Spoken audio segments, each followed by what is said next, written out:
sunggal kali tiga. Da pros audio dicoba di J. Oke.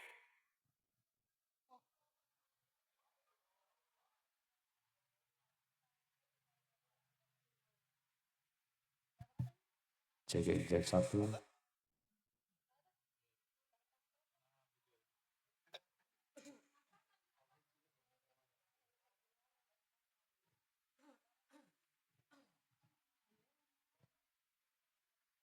Dua kalau dulu.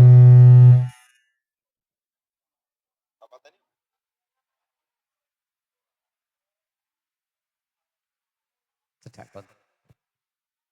Sinareng deraken dhateng Gotra Baroyogung ingkang hamengkugati panjenenganipun Ibu Sarimpi Gotra keluarga kepareng ngadani tasyakuran utawi pengetan kunjuk ingkang garwa kinasih panjenenganipun Bapak Supardi almarhum menika ngepasi pinuju 1000 dinten kepareng saking Gotra keluarga agung Ibu Sarimpi angadani pengaosan akbar utawi khol kunjuk ingkang garwa kinasih mugi-mugi samangke ndadosaken tambah ngamal kesainan amalan ingkang berkah lan barokah tinampi kunjuk almarhum Bapak Supardi tansah pinaringan pangapunten saking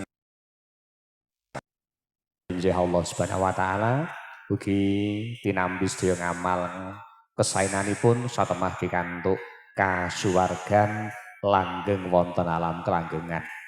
Kadang-kadang saking kembang mawar campursari nyawiji kalian da pros audio ingkang nuhuni dawuh saking Gotra Baroyogung Ibu Sarimpi nedya lumarap sowan sinambiah ngarantu rawuhipun para kadang-kadang linangkung jamaah pengaosan ingkang sampun kepareng karantu katenggo rawuhipun miwah jurung pandonganipun saking Gotra Baroyogung Ibu Sarimpi Gotra Kula Wangsa.